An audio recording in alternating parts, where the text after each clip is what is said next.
The Miami Dolphins have tacked on another name at defensive tackle. We heard from a former Dolphin this morning, and Barry Jackson has an update on the Dolphins' situation at corner. All of that here today on Locked On Dolphins.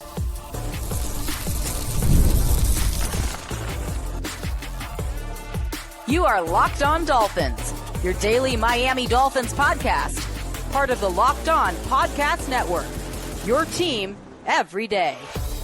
All right, Miami, welcome to another episode of Locked On Dolphins. It is your team every day here on the Locked On Network. I'm your host, Kyle Krabs, a lifelong Miami Dolphins fan, host of Locked On Dolphins, co-host of Locked On NFL Scouting, and the author of Touchdown Miami on Substack. I want to give a special welcome and shout out to our everydayers because it is your team every day. We don't just say it.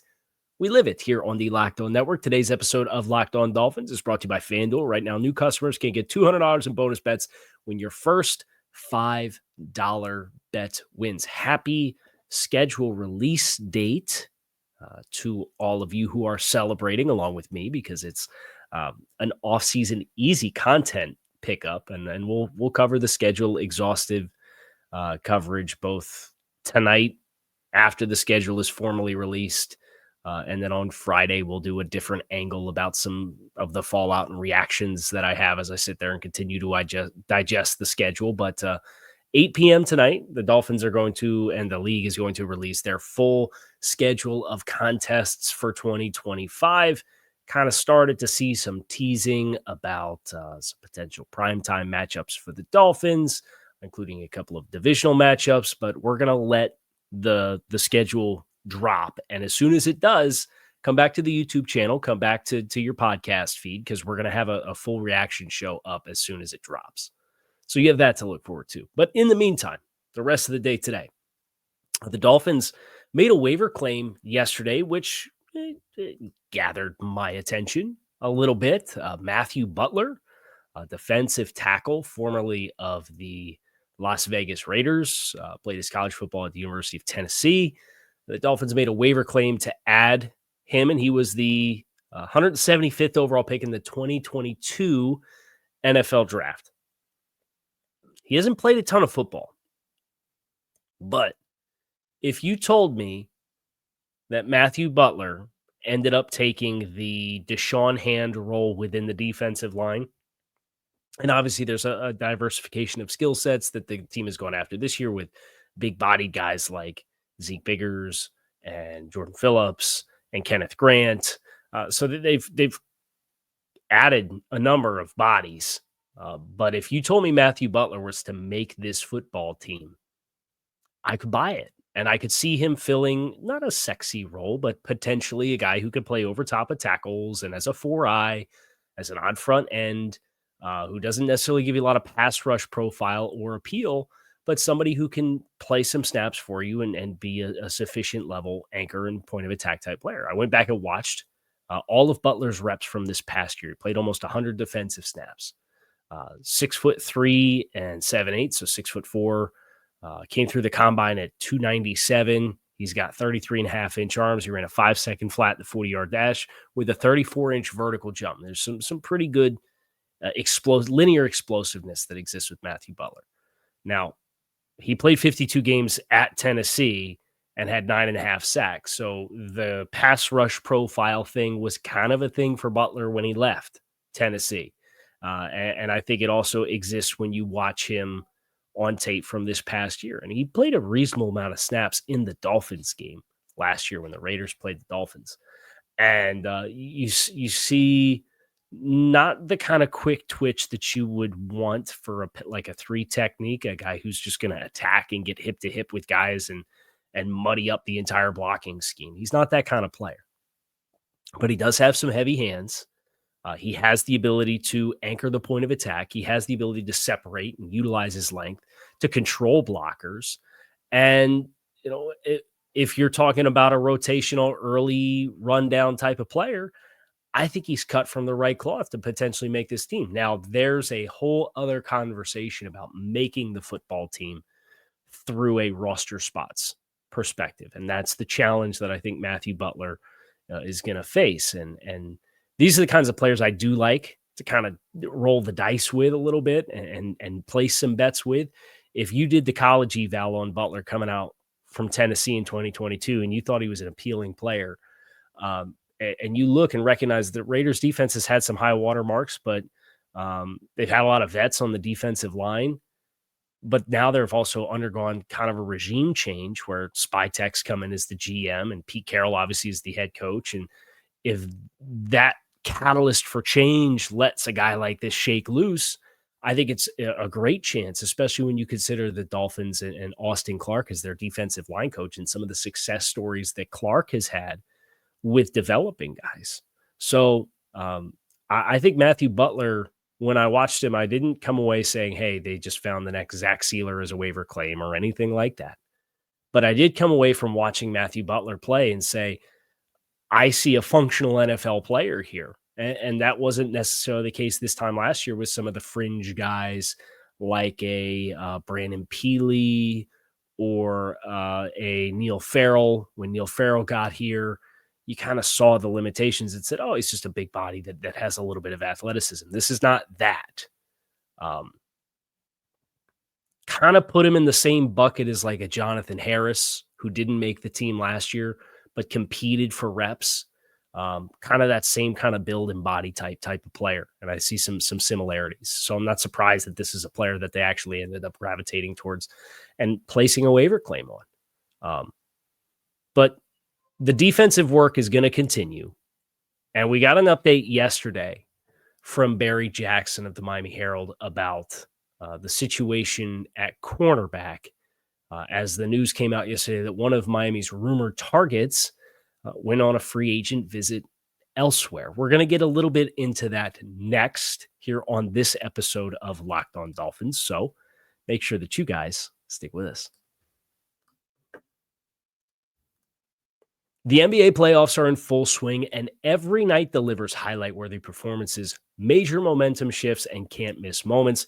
Whether it's a game-winning shot or a breakout play, there's never been a better time to get in on the action than right now. FanDuel makes it easy to stay in the game before tip-off and live with player props, performance trends, and same-game parlays. Fans have more ways than ever to play smart and win big.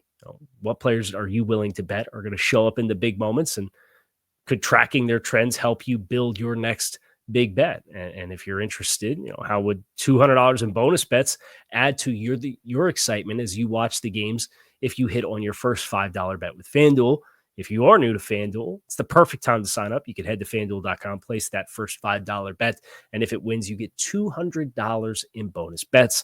Make every moment more with FanDuel, official sports betting partner of the NBA. This post came from Barry Jackson yesterday. Per source, Rasul Douglas quietly visited Dolphins headquarters last week. Dolphins made an offer, but the sides did not come to terms. He's visiting Seattle today, this being yesterday, to be determined if he signs there. Miami's inquiry into veteran corners continues. Rasul Douglas has not, at least as of the point of me recording this around lunchtime on Wednesday, has not signed his deal. But it does appear as though the Dolphins' offer with Rasul Douglas, from what I understand, is a standing one, which, Rasul Douglas kind of going through the exploratory phase of figuring out what destinations and landing spots he likes the most.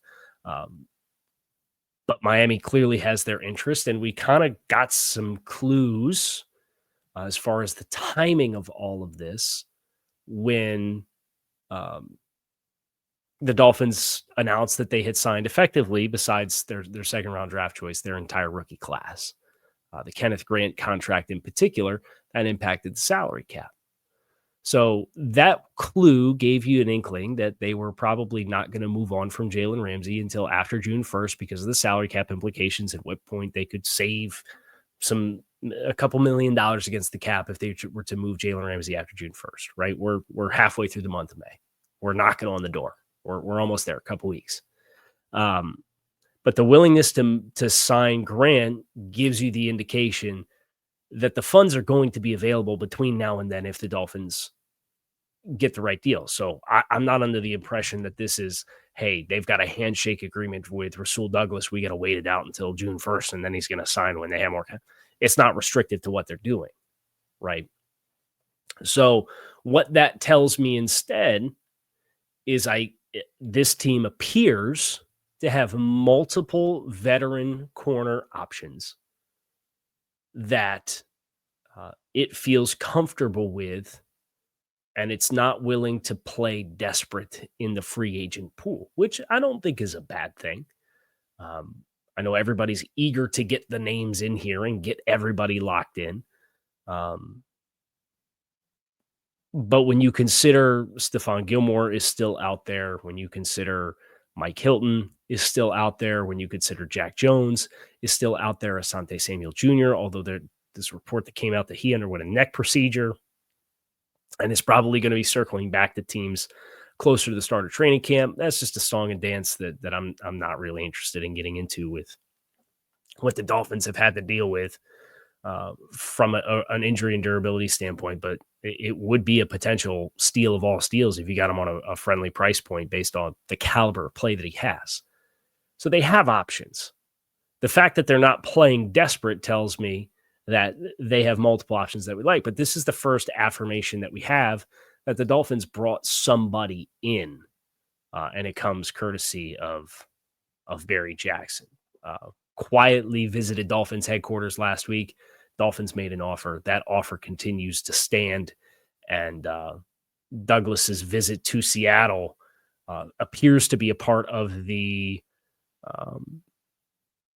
his individual process. Now, what was interesting is usually the Dolphins kind of have in their back pocket, they have this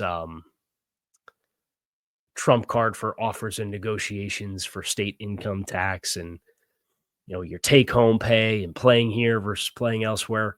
The state of Washington also does not have a state income tax. So if it comes down to, for Rasul Douglas, Seattle and Miami, it's more about roster, coaching staff. It's more about location. Could be any number of football or non-football oriented elements that feed into that negotiation. But one thing that it will not be is state income tax. So that it's just an interesting note for the Dolphins. And Seattle also showed interest and had, I believe it was last week, they had Shaq Griffin in on a visit as well, which would be another player that if the Dolphins wanted to call up and add to the room, if Rasul Douglas signed in Seattle, I think could give you some similar things as a big and physical corner. So that's where the Dolphins currently stand. Kind of have their lines in the water, kind of waiting for, I guess, whoever feels spontaneously compelled to make an agreement and sign. But they're not chasing, which I don't think is necessarily a bad thing, with the exception of for our anxiety around the position. But speaking of former Buffalo Bills defensive backs, Rasul Douglas most recently played in Buffalo. Jordan Poyer was on Good Morning Football this morning and had some comments about his outlook, his career outlook, that we are going to be tackling next here on this episode of Locked on Dolphins. So make sure that you guys stick with us.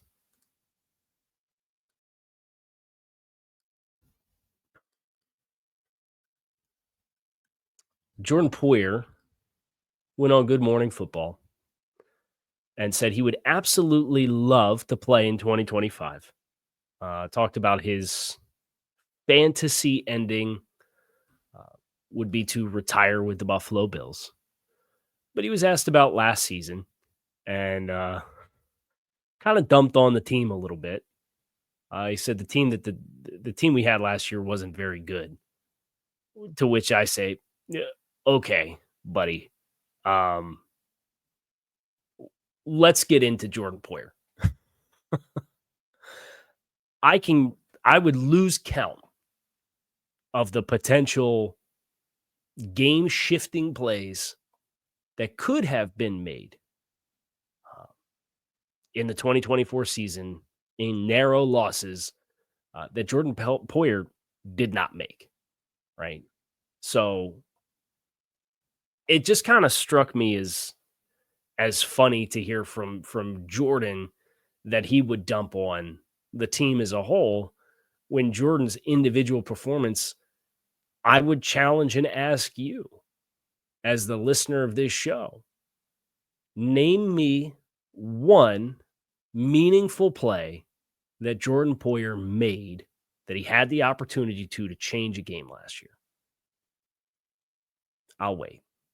But so it just kind of made me chuckle as um, you reflect back on last season and what last season became, which was largely a circus, right? And that was one of the veteran bets that this team made that did not manifest itself for Miami. But as we continue to kind of push forward, I didn't want to spend too much time on Jordan Poyer, but I did want to acknowledge that the comments caught my attention. So I want to end on another final thought that I have about the secondary, and it ties back to a name that we had our eyes on potentially for the Dolphins in free agency, and that was Ardarius Washington. Ardarius Washington went down with an Achilles injury yesterday in strength and conditioning, and is going to be out for the season for Baltimore.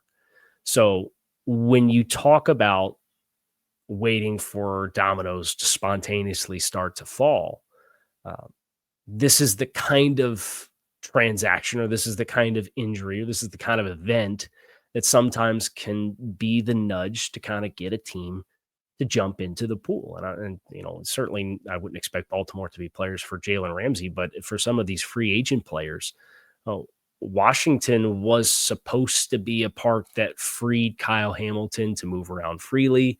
Baltimore used Marlon Humphrey quite a bit in the slot down the back half of last year. And for context, Baltimore was 27th in the NFL in pass defense in weeks 1 through 10. They were first in the NFL from weeks 11 to the end of the season. Two big changes there. Marlon Humphrey almost exclusively in the slot, and a lot more of Ardarius Washington moving around and not playing the nickel, playing high safety, and that freeing Kyle Hamilton to kind of move around and be allowed to be put close to the ball. So it's a bummer for Ardarius Washington individually, but it is the kind of thing that is the domino effect for Baltimore. Are they going to pursue another safety to do the big nickel type stuff? Would they pursue a corner like a Mike Hilton to potentially play inside and be the nickel player who maybe you don't go big nickel, but you feel like Hilton can do some of the things that you want from the slot and kind of risk Kyle Hamilton and his ambiguity that he brings for positional versatility and being able to line up in all the different places and say, hey, we kind of have a nickel here, and then you're putting Marlon Humphrey back outside. So, like, these are the kinds of events that kind of get me up in my chair a little bit as we're waiting for all of this to play out, all these players that still have yet to sign, and they're waiting for a team to get the right motivation to up their offer and kind of meet them what their asking points are. Do I expect Baltimore to panic? No. And they just drafted Malachi Starks, right? But the domino tipping over may be the thing that nudges the first player to sign. And then if the first player signs, then you may see another team panic because they only had two corners that they liked, and then they up their offer for the other player. So this can potentially happen very fast. But these are the kinds of things, as you're in mini camps and OTAs, that you as a fan, I think it would benefit you to keep your ear to the ground and kind of keep a pulse across the league to kind of understand, hey, Baltimore may spend a week and do their due diligence, but I certainly don't think anybody's going to be calling Jordan Poyer. But you may see some movement in this group of free agents as a result. So as we wrap up today, here's what's left.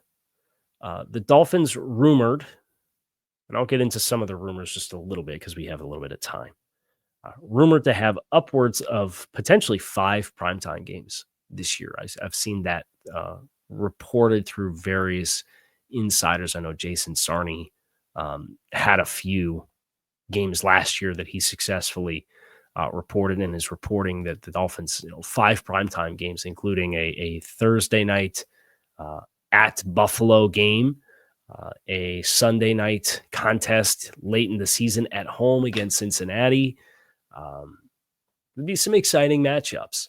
And I think the thing that I'm looking for beyond, the bye week placement for Miami, knowing full well that week 11 they're going overseas and having an international travel opportunity.